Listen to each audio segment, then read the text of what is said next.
Olá, tudo bem? Bem-vindo ao canal Viver de Renda. Se inscreva no canal, deixe seu like e compartilhe com os amigos. Nos acompanhe também no Instagram Viver de Renda Canal e no nosso novo canal aqui no YouTube, o Café com Ações. Eu sou Clóvis Faleiro, formado em Administração de Empresas, consultor na área empresarial e visto na Bolsa desde 2006. São 30 anos enquanto consultor e 15 anos como investidor. O fato de ter convivido com empresas por dentro, ter conhecido a alta administração das empresas, me permite ter um entendimento muito adequado de como funcionam essas organizações, como se dá o processo decisório, como essas empresas constroem suas estratégias, elaboram seus projetos, análise concorrencial. Então, tudo isso eu vivi de perto, vivendo e prestando serviço para muitas empresas, conhecendo muitos executivos dessas grandes empresas do Brasil e do exterior, com muitas delas com ações negociadas na Bolsa Brasileira ou na Americana.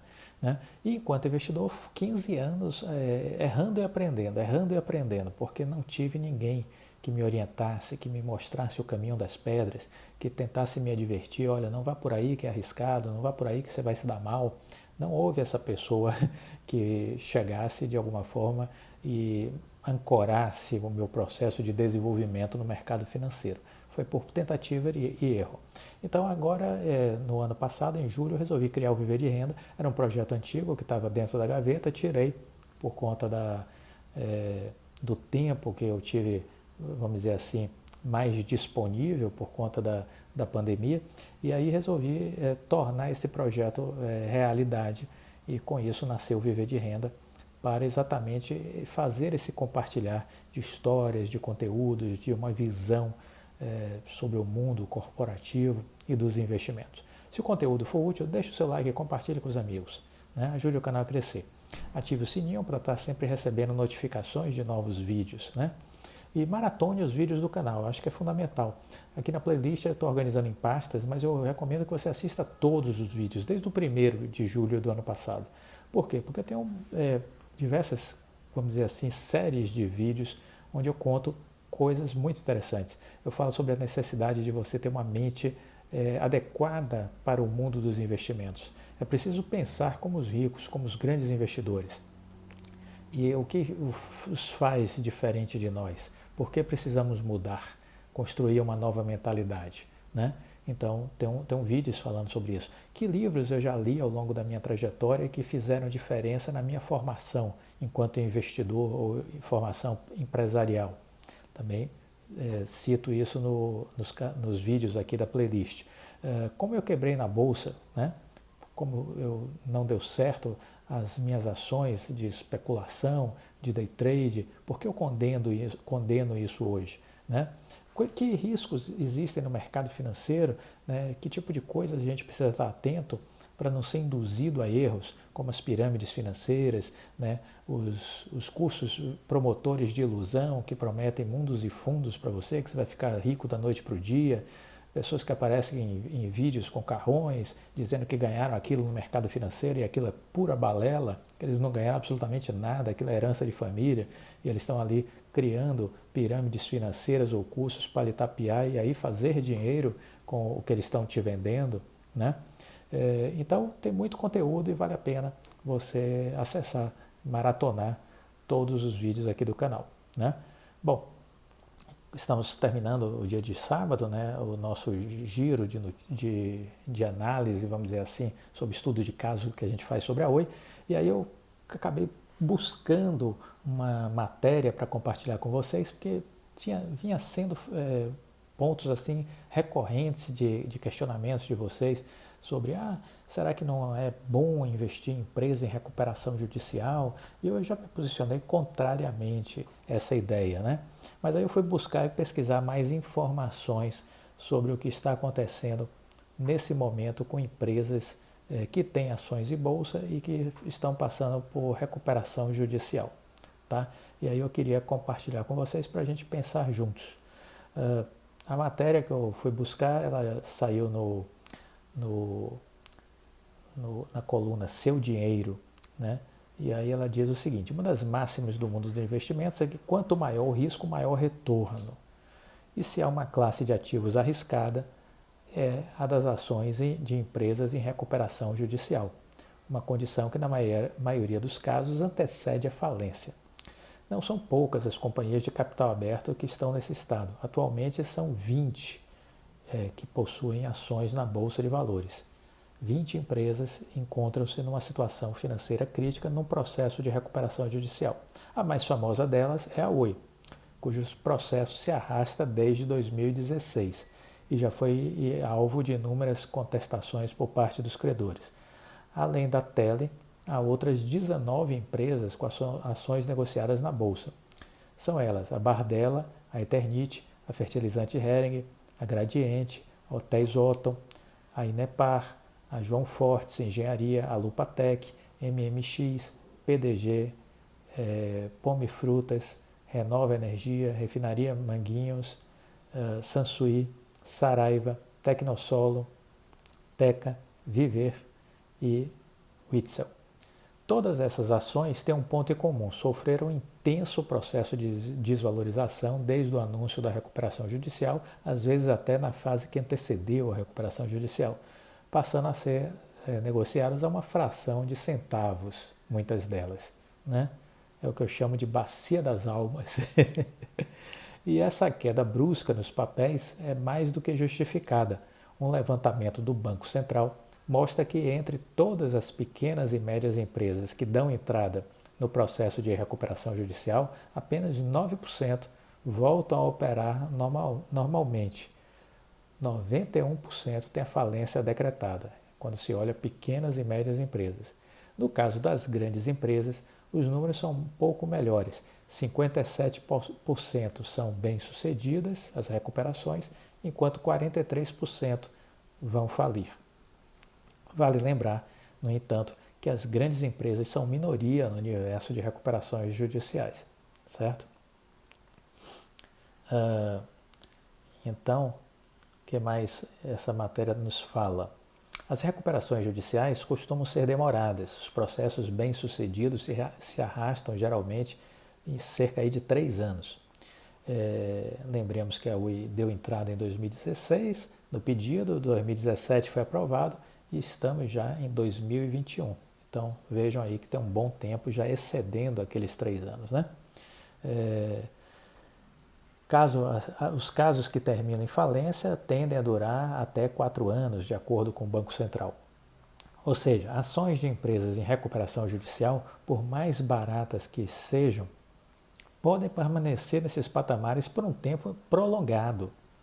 Mas isso não quer dizer que não haja casos com riscos mais controlados.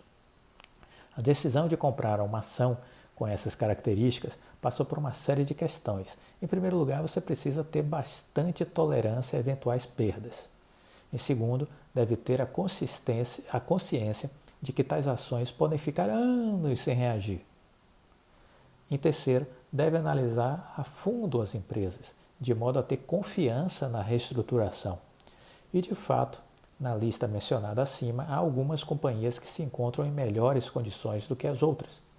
Mais uma vez, a Oi se destaca e parece estar se encaminhando bem para um novo momento de normalidade. Vamos falar sobre esses casos em breve. Antes de mais nada, é importante entender exatamente o que é o processo de recuperação judicial. Assim como uma pessoa pode contrair dívidas, uma empresa pega dinheiro emprestado para financiar seu crescimento. No cenário ideal, os compromissos são quitados conforme as normas contratuais, mas se por alguma razão esses vencimentos não forem cumpridos, um cenário de endividamento vai fugindo ao controle. Uma pessoa comum entraria em contato com o banco e tentaria renegociar sua dívida. A empresa, no entanto, costuma ter múltiplos credores e é pouco provável que se consiga firmar um acordo com cada um deles. É aí que a justiça entra para fazer a mediação de todo esse processo. A recuperação judicial é um processo que protege a empresa e impede que os credores tentem pedir a sua falência, né? Então, ela acaba sendo uma proteção. Isso permite que as dívidas sejam renegociadas e dá a oportunidade da empresa de criar um plano de pagamento, né?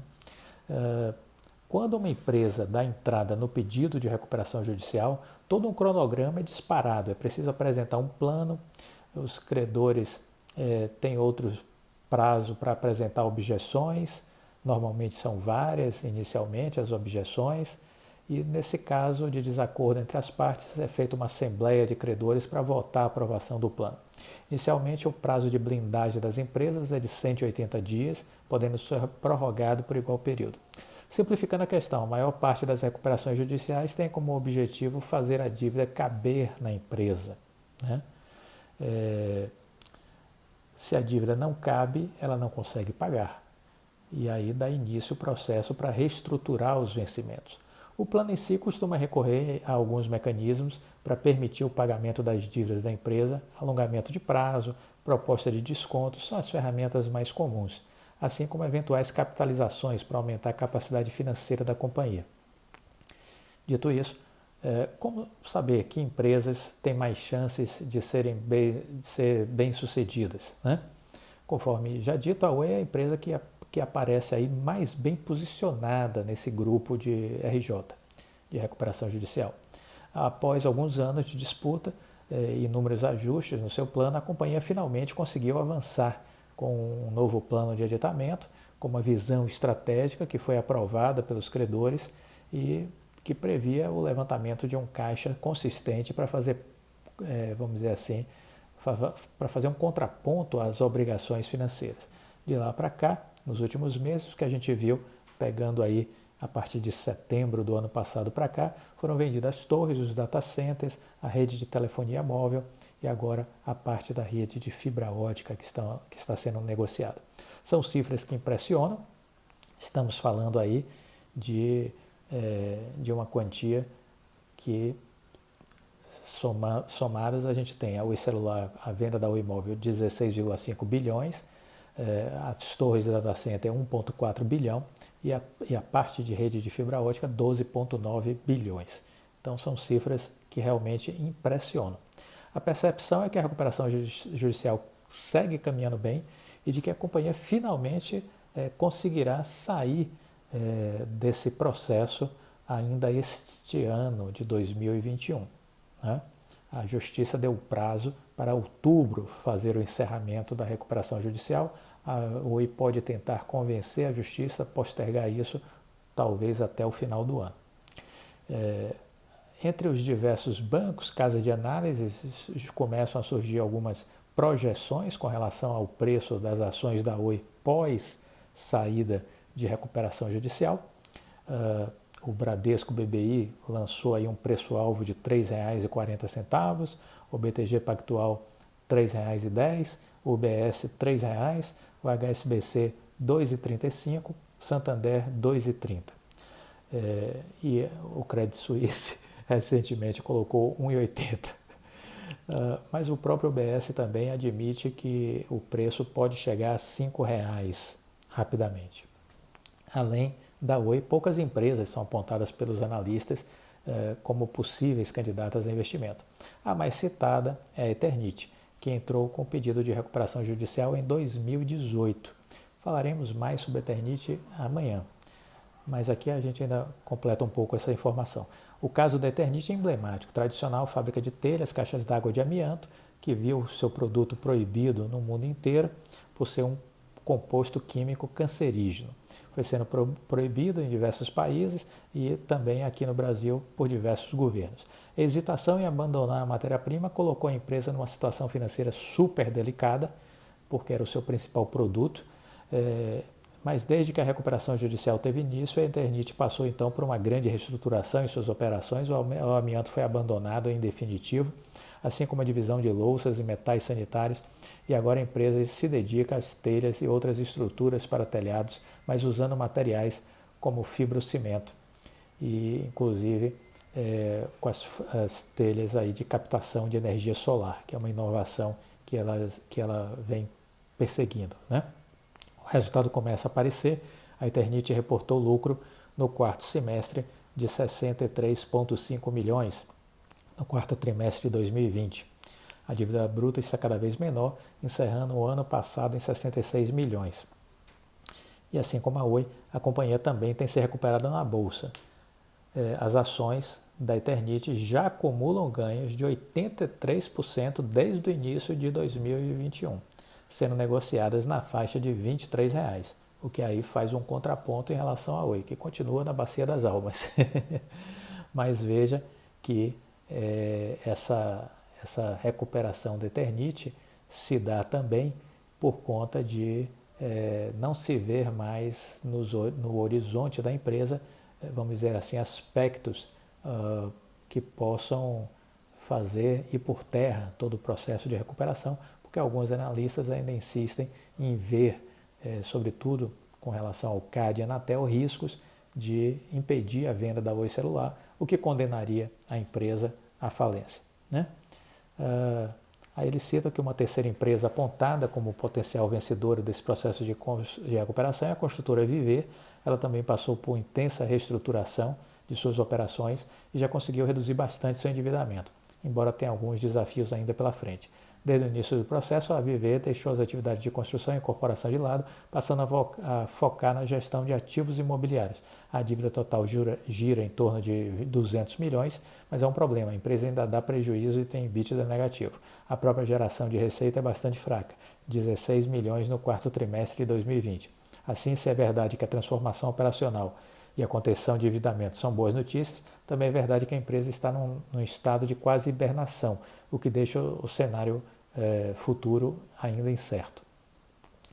Bom, esses são alguns dados, algumas coisas importantes, né, que a gente procurou resgatar nesse conteúdo para compartilhar com vocês, e de modo a dizer que não julgo inteligente investir em empresas em recuperação judicial, mas a Oi foi o único case excepcional que eu abri na minha carteira, né, e que eu me interessei por conta da presença de um gestor que eu já sabia do seu histórico, do seu passado, que eu tive a oportunidade de conhecer quando era CEO da Cisco, que foi o Rodrigo Abreu.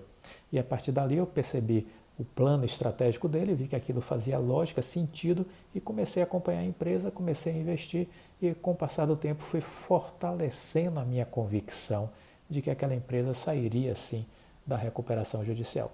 E é isso que eu recomendo a todos vocês. Estudem as empresas, porque é isso que vai te dar conforto e segurança para tomar as suas decisões. Fique com Deus. Um ótimo sábado, um ótimo fim de noite. Aproveite para tomar um vinhozinho, comer uma pizza e amanhã nos falamos ao longo do domingo. Um abraço e até mais. Tchau.